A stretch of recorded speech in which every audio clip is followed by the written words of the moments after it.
welcome to South Asia Today, a show that provides you the glimpses of South Asia. I'm your host Shivangi Mishra. Let's begin with the headlines first. Pakistan's endless economic woes. Employees protest against the authorities in Muzaffarabad of Pakistan-occupied Kashmir.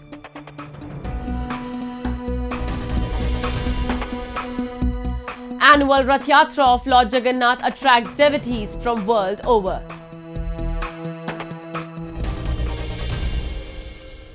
Let's begin the show. The unexpected news of the IMF loan rejection has struck and already devastated Pakistan with jolting disbelief. With Pakistan now losing $6 billion from its future plans, a monumental fiscal tragedy has hit the Shehbaz Sharif government, which was already grappling with a multifaceted crisis of record inflation, monetary imbalances, and low forex reserves. The loan rejections also come in the run-up to the general elections, further complicating the already chaotic political landscape. Join us as we discuss the ramifications of the IMF's loan rejection for the Pakistan, a country already teetering on economic, political and social collapse. Pakistan's economic situation is worsening amid the growing political uncertainty in the country. The Islamic nation has cut its GDP growth estimate for the fiscal year 2022 to 2023 to 0.29%. from an earlier estimate of 2%, raising concerns of an acute economic crisis. In the aftermath of the devastating floods in 2022, and the political chaos that erupted in the aftermath of Imran Khan's ousting and arrest, Pakistan's $350 billion economy has nosedived. Recently, the country's foreign exchange reserves had also dropped to $4.19 billion.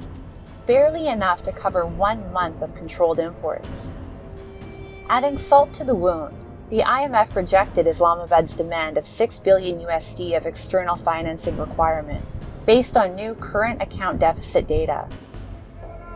The requested funds are crucial for Pakistan to avert a balance of payments crisis, and most analysts believe that even after the expiry of the current program, Pakistan will have to seek a bailout in the upcoming fiscal year in order to avoid defaulting on debt obligations. The 220 million people of Pakistan have been suffering due to economic turmoil in the country. Prices of essential commodities are skyrocketing. The country registered record high inflation of 37.97% in May of this year. Pakistan's currency has also depreciated as part of the IMF conditions to bring the country in line with the market-based exchange rate. Political and economic uncertainty in Pakistan have left people facing issues such as unemployment, inflation, and load shedding of cooking gas and electricity. की जो हुकूमतें नाहाल हो चुके हैं, हुकूमत कर नहीं सके क्योंकि सियासी बुरान भी है और माशी बुरान भी है। इस वजह से लोड शेडिंग गैस की अलग है तो बिजली की अलग है। बिल ज़्यादा बेच देते हैं और बिजली होती नहीं है और लोड शेडिंग इतनी ज़्यादा कर देते हैं। लोग और हम सब लोग परेशान हैं कि इसके लिए क्या करना चाहिए। गैस बंद पड़ा हुआ है, बच्ची का दलिया तक भी नहीं बना, छोटे मासूम बच्ची का हमारा। अब गैस का क्या करें? यही तो कह रहे हैं, सुकून दे दो हमें, गैस भी दे दो, बत्ती भी दे दो। वे सुकून ही करी हुई है, क्या क्या कैसे हुकूमत से क्या कहें हम? The future of Pakistan appears bleak as the tussle between the army-backed Pakistan government and Imran Khan, the ousted former prime minister, continues. Many predict that the situation could further worsen for Imran Khan, who has been charged with 100 cases and is likely to be tried in military courts, which are notorious for human rights violations and other forms of grave crimes. Imran Khan has accused the military and its intelligence agency, the ISI, of working overtime to destroy his political party, Pakistan Tehreek-e-Insaf. He said that he had no doubt that he would be tried in a military court and thrown in jail. I have absolutely no doubt that the military courts are meant for me. They will have the guys who are being tried, they will have get someone to approve, become an approver who will say that it was Imran Khan who instructed us to conduct arson. And then they will try me in the military court. Because that's the only way they're going to get me into prison.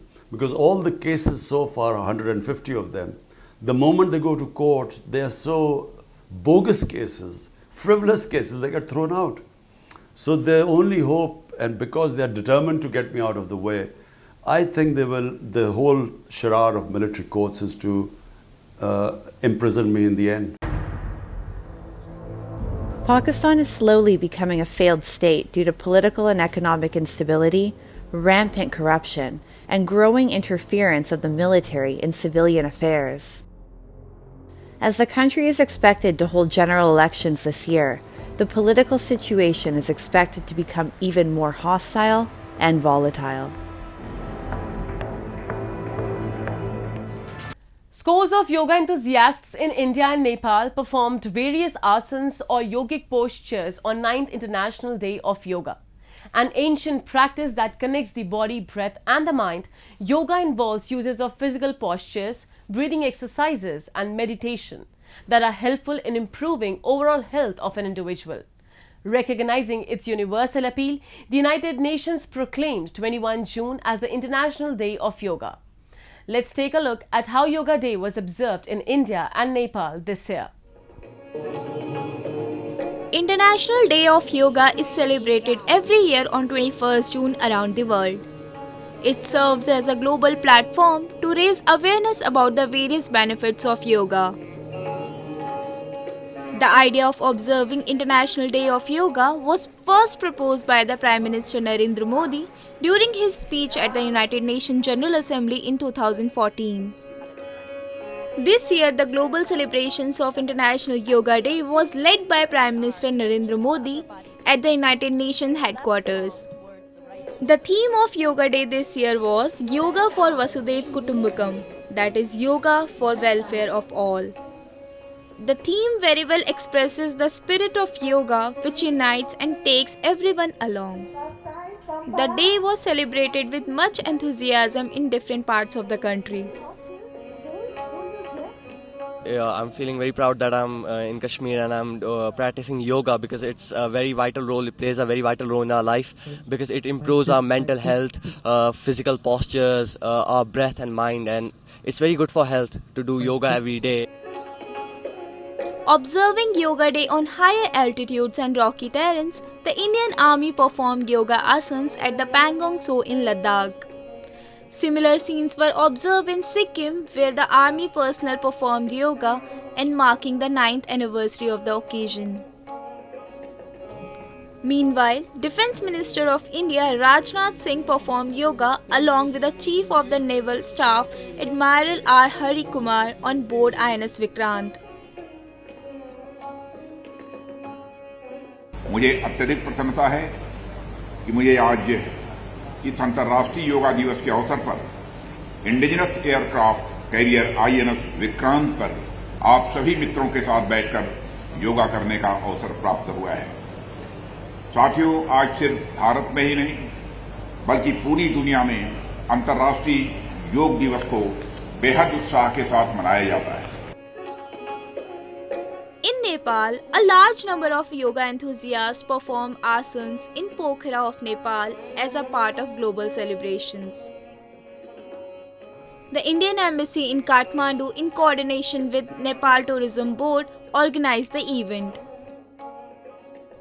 Tourism Minister of Nepal Sudan Kirati, along with Indian Ambassador to Nepal Naveen Srivastav, graced the event.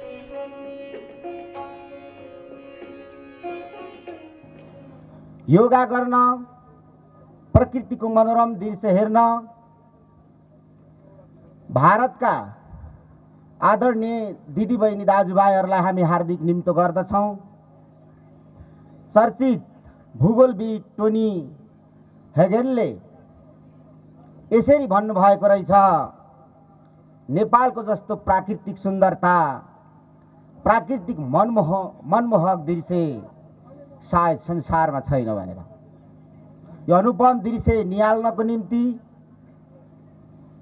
म योगा दिवसको उपलक्ष्यमा सबै भारतीय नागरिकहरूलाई निम्तो दिन चाहन्छु र हार्दिक स्वागत गर्न हामी आतुर छौं भन्न चाहन्छु। अगर हम अंतर्राष्ट्रीय योगा दिवस को हर साल पोखरा में मनाएं तो इससे पोखरा एक योगा का सेंटर बनेगा और इसके लिए भारतीय दूतावास गंडकी प्रदेश सरकार के साथ, नेपाल के संस्कृति मंत्रालय के साथ और पोखरा मेयर के साथ मिलजुल कर हर साल 21 जून को हम कोशिश करेंगे कि अंतर्राष्ट्रीय योगा दिवस इसी तरह भव्य रूप में यहाँ मनाया जाए। In recent years, yoga has gained huge popularity worldwide due to its ability to enhance overall fitness. The International Yoga Day is observed with great enthusiasm not only in India but all over the world. Now we take a look at some happenings in Asia in a segment called Asia Watch. An ancient artifact dating back to the Assyrian Empire was exhibited in Baghdad after being returned from Italy. The tablet was brought back with Iraq's President Abdul Latif Rashid after his last visit and was handed over during an official ceremony to the Ministry of Culture, Tourism and Antiquities.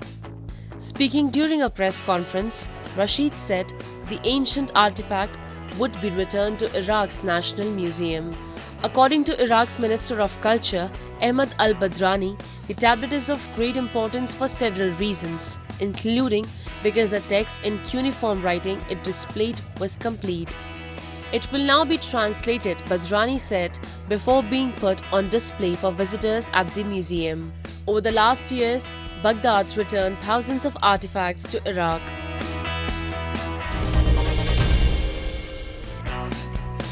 Thousands of anti-government demonstrators marched through Colombia's major cities to protest the economic and social reforms pushed by the government of leftist President Gustavo Petro. A crowd of some 5,000 people marched through the capital, Bogota, according to local authorities, where some protesters carried banners emblazoned with slogans such as "No More Petro" and "Petro Out."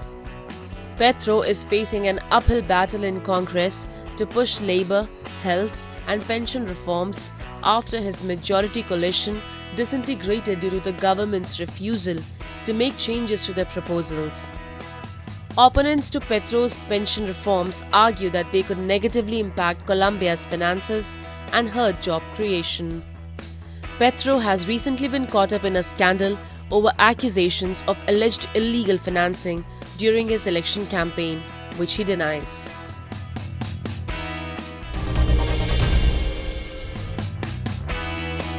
The Lebanese women's national basketball team is training hard in preparation for the prestigious Women's Asia Cup next edition taking place in Sydney, Australia later this month, hoping to raise spirits of a country decimated by a financial meltdown.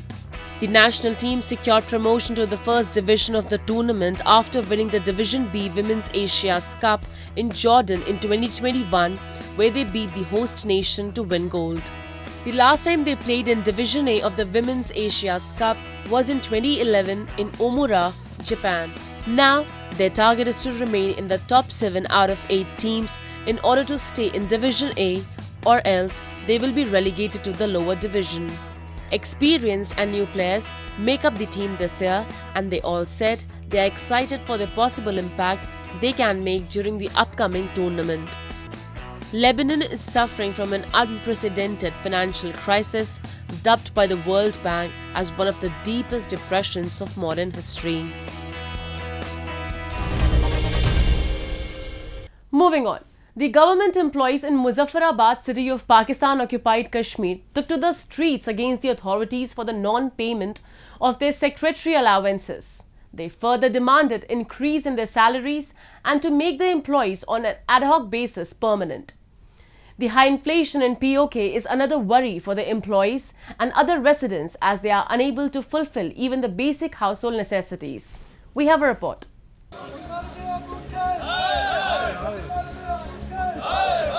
A large number of government employees from various departments took to the streets of Muzaffarabad in Pakistan-occupied Kashmir.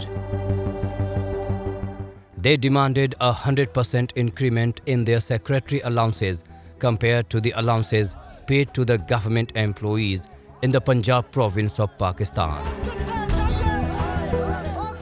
The employees were on a 7-day strike against the government in POK for injustice done to them by the bureaucrats. Apart from the demand for secretary allowances, the employees want their colleagues who have been appointed on ad hoc basis be given permanent jobs. They complain that some of them have worked for over 20 years on meager salaries, but still they were not given permanent jobs in their respective government departments.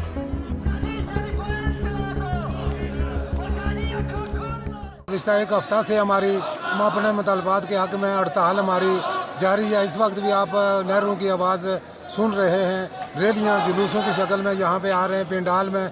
थोड़ी देर बाद यहाँ जलसा भी शुरू होने वाला है। तो हमारा जो चार्टर ऑफ डिमांड है जिस पे ये जो एहतजाजी प्रोग्राम हो रहा है, ये मंजूर शुदा मुतालबा है। सेक्रेटरीट पहला मुतालबा है सेक्रेटरीट अलाउंस जो है 100% ये जनवरी से पाकिस्तान में लोगों को मुलाजमीन को मिल रहा है, जबकि यहाँ ब्यूरोक्रेसी की हटदर्मी की वजह से ये लोग अभी तक अपने इस हक से महरूम हैं 100% सेक्रेटरीट अलाउंस से। और उसके अलावा अर्जी मुलाजमीन की कन्फर्मेशन का मामला है, लो कवरेज हो गए हैं, 20-20 साल लोगों की सर्विसें हो गई हैं। उसके अलावा आप डिसिप्लिन फोर्स जो पुलिस के लोग हैं, ये हमारी तंजीम को ये भी एजाज़ हासिल है कि पुलिस के राशन अलाउंस का मुतालबा भी हमें इसमें रखा हुआ है। इसी तरह के और छोटे मोटे मामलात हैं।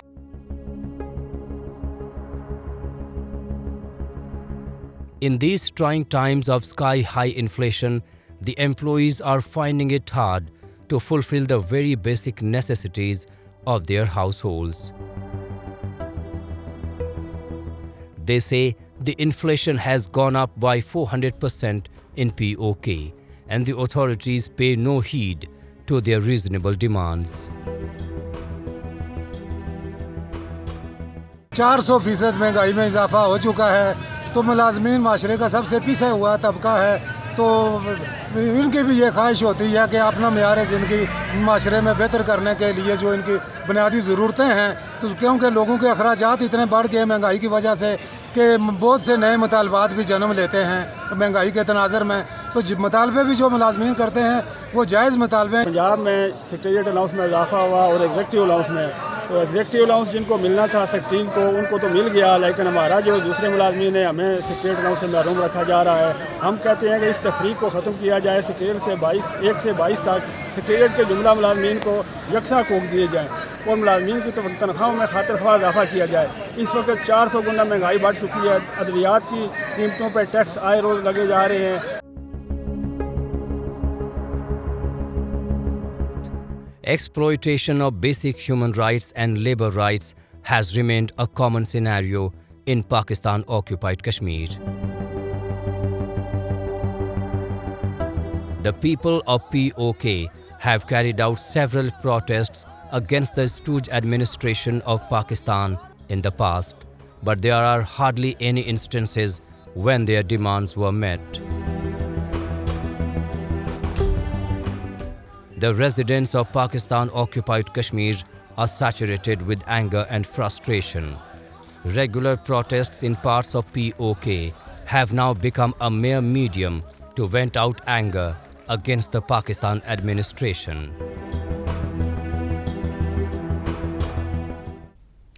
Now we take you to India's holy town of Puri, where the famous Rath Yatra or Chariot Festival was celebrated with immense devotion. Dedicated to Lord Jagannath, his sister Subhadra and brother Balbhadra, the annual procession is one of the biggest and most widely celebrated occasions in India. Though it is celebrated with the same fanfare in the different parts of the country, the one held at Puri is just beyond comparison. Take a look. The annual wait is now finally over. When the 3 chariots travelled along the grand road, Jai Jagannath chants could be heard across the Indian beach town of Puri. These ceremonial processions and chariots in red and yellow are parts of celebrations of the Jagannath Rath Yatra, a grand celebration of faith and devotion. A pool of Hindu devotees thronged Puri to celebrate the Jagannath Rath Yatra, which is dedicated to Lord Jagannath, his sister goddess Subhadra, and his elder brother Lord Balbhadra. Popularly known as the Gundicha Yatra or Chariot Festival, it is one of the most anticipated festivals in Odisha as well as nationwide. The Rath Yatra begins with the idols of Lord Jagannath and the idols of his divine siblings being taken out of their home at Jagannath Temple. Placed on huge decorative chariots, the three deities travel to Gundicha Temple, said to be the abode of Lord Jagannath's aunt, where they stay for 9 days and later they come back to the Jagannath Temple. It is believed that the Chariot Festival is observed across the country to unite people and foster peace and harmony in the world. He's the only deity. He's so unusual, Jagannath. He comes out, he's the only deity that comes out of the temple just to see us, even though he's so exclusive the rest of the year. Once a year, he comes out to see us. Jagannath is different than any other form of Krishna. He's my personal favorite incarnation of Krishna, and he is just amazing. During the festivities, the city saw a flurry of activities as people danced and sang in the streets to the sounds of gongs, cymbals and drums while pulling the chariots of the gods with long ropes. It is believed that pulling the rope of chariots adds to good karma, and those who do this get relieved from all types of sins and attain salvation. As the procession moves forward, a wave of spirituality and euphoria sweeps the entire city. The devotees feel enlightened and their emotions run high at the moment they get a glimpse of Lord Jagannath and his siblings. The Trinity travel in their respective chariots, which are named Darpadalan, Taladhwaja and Nandi Ghosha. Taladhwaja, chariot of Lord Balbhadra, Darpadalan, chariot of goddess Subhadra, and Nandi Ghosha, chariot of Lord Jagannath. Each of these chariots has 9 Parsava Devtas surrounding it. They are painted as wooden representations of different gods on the sides of the chariots. Additionally, each chariot has 4 horses attached to it, each of which is drawn by a different color horse. For example, Balbhadra's horse are dark, Jagannath's are white, and Subhadra's horses are red. Energy और जो भी उनका भक्ति भावना के साथ जो वो लोग खींचते हैं, इसमें ये एक डिवाइन एक्सपीरियंस महसूस फील होती है. इसको मैं एक्सप्लेन नहीं कर सकता. Numerous pujas and rituals take place during the Jagannath Yatra. Not just in India, even devotees from outside were seen as extremely devoted towards Lord Jagannath as they participated in the grand procession. Calling him the Lord of Universe, the devotees expressed their immense joy of being able to witness such a holy yatra. I'm coming to Puri for Rath Yatra because Jagannath is coming out of the temple to see his bhaktas. I am one of his bhaktas. I want him to see me. I want to chant Jai Jagannath, to give him some pleasure, some happiness, some anand to see his bhaktas. It's extremely overwhelming to be here in the midst of so much devotion, so much love, a river of love, and the Lord is coming out for all of us to give his mercy. Given the enormous crowd that had assembled to take part in the celebrations, the festival site was placed under strict security, with police officers keeping a close eye on things throughout the Rath Yatra. The Jagannath Yatra is a cherished event that strengthens spiritual connections and celebrates the rich cultural heritage of Odisha. It's time for me to wrap up today's episode. We'll be back next week at the same time. This is Shivangi Mishra signing off on the behalf of the entire production team of South Asia Today. Goodbye and take care.